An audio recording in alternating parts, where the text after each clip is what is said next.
I may have seriously misled some of you. If you're in the niche community of Call of Duty gamers that exclusively use Linux, there's a small chance that you've seen my video titled Activision Hates Call of Duty and Linux. And I'm going to echo a few points from that video here, but we also need to discuss some new things going on. Cheating in Call of Duty games has always been a problem, especially on PC. It seems like after that game is out of support, immediately hackers everywhere and they're not getting banned for it. But now it's to the point where you don't even need to be hacking for something like that to happen, for a ban to happen. Now, about 9 months ago, I made this contribution here on ProtonDB. I was able to get Call of Duty Black Ops Cold War to launch under Linux, and I was able to play online perfectly fine. And I was doing that for like a good 6 months. No issues, no problems. But you can already see right here, besides the fact you will be banned. And I thought that that was just a bunch of garbage because, I mean, I was playing the game perfectly fine. I was not getting banned under Linux. And then we've got another report that comes in here, no issue. And so again, I assume that, you know, it was just that person. Maybe they were cheating. And then more and more reports come in showing that they are being banned for launching the game under Linux. Like just launching the game under Linux. And go up a little bit more. I tried it again recently. You know, it had been a minute since I played the game. Fresh install, fresh bottle, and out of the box, just instantly working.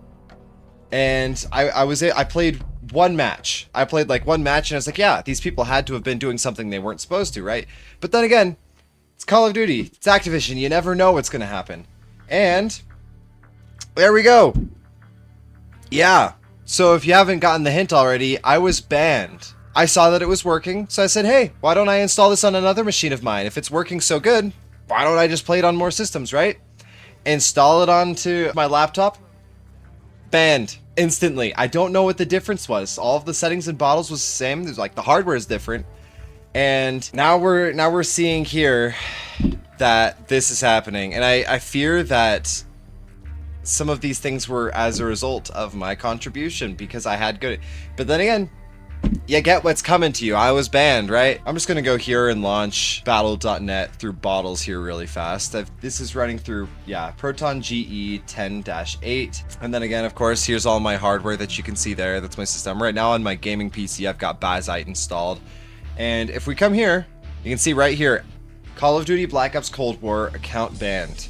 Now, I thought for sure this had to be a mistake. So I went and I contacted Activision Blizzard, and they have a ban appeal process, and you can submit it. But I'm assuming it's all just reviewed by AI, because I submit my appeal, and about 2 minutes later, it said denied, and now I have absolutely no way to get my account back. Now, this is serious. I mean, this is a game that I bought on launch in 2020, and I sunk hundreds of hours into it, unlocking mastery camos. I mean, Black Ops Cold War, I love that game. For the Black Ops series, it's so much fun. A good return to form, and it was different. But obviously, that's not going to be a consideration anymore, right? It's gone. Now, I don't know what to do. I submit a post on Reddit, which unfortunately I believe was taken down after a little bit because I put a link just in the post. And then it's like, yep, taken down, and which kind of sucks. It got pretty good traction on r/Linux gaming, and it all happened very fast. Yeah, content is no longer available. But guys, Linux community, I'm talking specifically not just the gamers, Linux community. Y'all are assholes. Y'all are jerks sometimes. Not all of you, but the overwhelming consensus from the post was not, darn, maybe we gotta do something about this. And unfortunately, in this scenario, I don't think there is anything that we can do about it. I mean, we've been yelling at Activision Blizzard for years to change, and they haven't. And I have no reason to believe that they're going to unban some random Linux user, some Linux skeptic, because they complained about them online. That's not gonna happen. But so many people that responded to that Reddit post were all saying, oh, why did you buy a game that doesn't work natively on Linux? Why didn't you look at Are We Anti-Cheat? Why didn't you look at ProtonDB? How do you think those things are run? How do you think RE anti-cheat and how do you think ProtonDB works? People have to test things.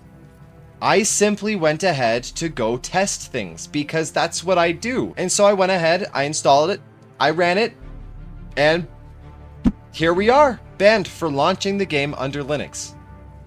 That is a problem, and I don't think that's something that we should just be okay with. Now, if it wasn't going to work under Linux, then I would have rather the game just not launch. But now that content is gone.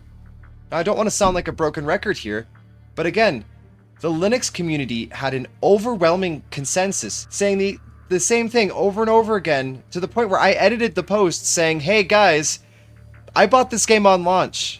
That was before I was a Linux user. I just want to enjoy the game. And if my games don't work on my operating system of choice, then what's the point of even trying? It honestly makes me really sad that everybody was so angry at this situation. Everyone's saying, why would you support that company in the first place? Why would you want to play Call of Duty? They're run by a terrible company. I know that. Trust me, I know that about like more than anybody else. I've had so much crap because of their games, but you know what? I've made good memories on those games. And I already bought them. I want to enjoy them. I'm not sinking any more money into these games. It is grossly unfair to just tell somebody to stop enjoying the harmless media that they choose to consume. Now, Activision as a company, Activision Blizzard specifically, I get it. I know, trust me, I'm not defending them in any way. They have a horrible track record and they have continued to do horrible things within the company, to each other, to other game companies, and especially now that Microsoft, of course, Microsoft bought them. There is more to this. If we want developers to support Linux, if we want developers to support our communities, then we need to stop demonizing each other for very small things. I get it. Everybody's point of view is valid. But look at the development of Wayland right now.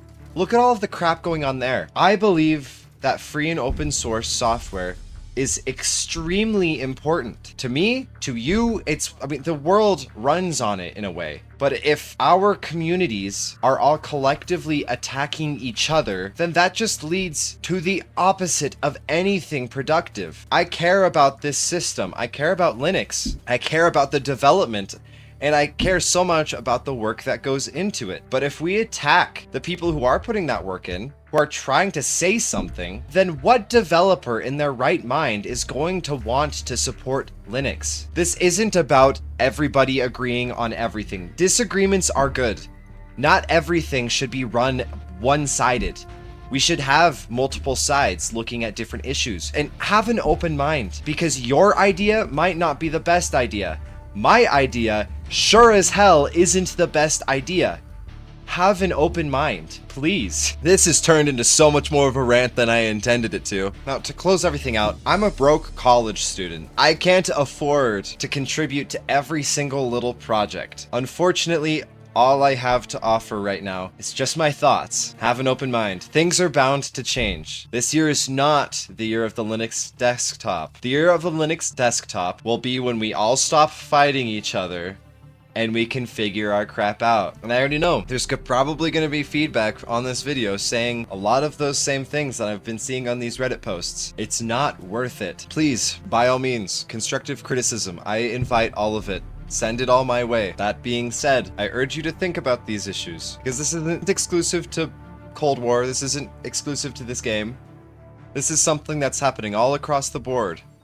We've got so many game devs that are looking at Linux, originally thinking that it's a good option. I mean, take Apex Legends, for example. That was one of the first launch games for the Steam Deck, a Linux platform. And later along the line, things weren't going well with the anti-cheat, and I know that's a different issue than this specifically what we're talking about, but they did not see it worth their time or money to invest in this small community. This affects all of our platforms, all of our games in some way, especially online games. If it's supported now under Proton and Wine, who says it's going to be supported later along the line? We've got developers for the developers for Marvel Rivals. They have said that they are committing to supporting Linux users, but later along the line, What if things change? What if they decide that it is no longer worth their money? Because it's happening all over the place. If we want development to continue, things have to change. Regardless of if we all agree on anything or not, development will continue. Things will improve. I mean, just look at the past few years. These have been some of the most contentious past few years in this open source community and the entire project's lifespan. But the advances that have been made are nothing short of incredible. So things can change, but we need to realize that the things that we're dealing with, we can't just be okay with. We shouldn't be okay with just getting banned out of nowhere for not doing anything wrong. Anyway, that turned out to be a lot more of a rant than it should have been. My name is Flimbamafu. Thanks, guys.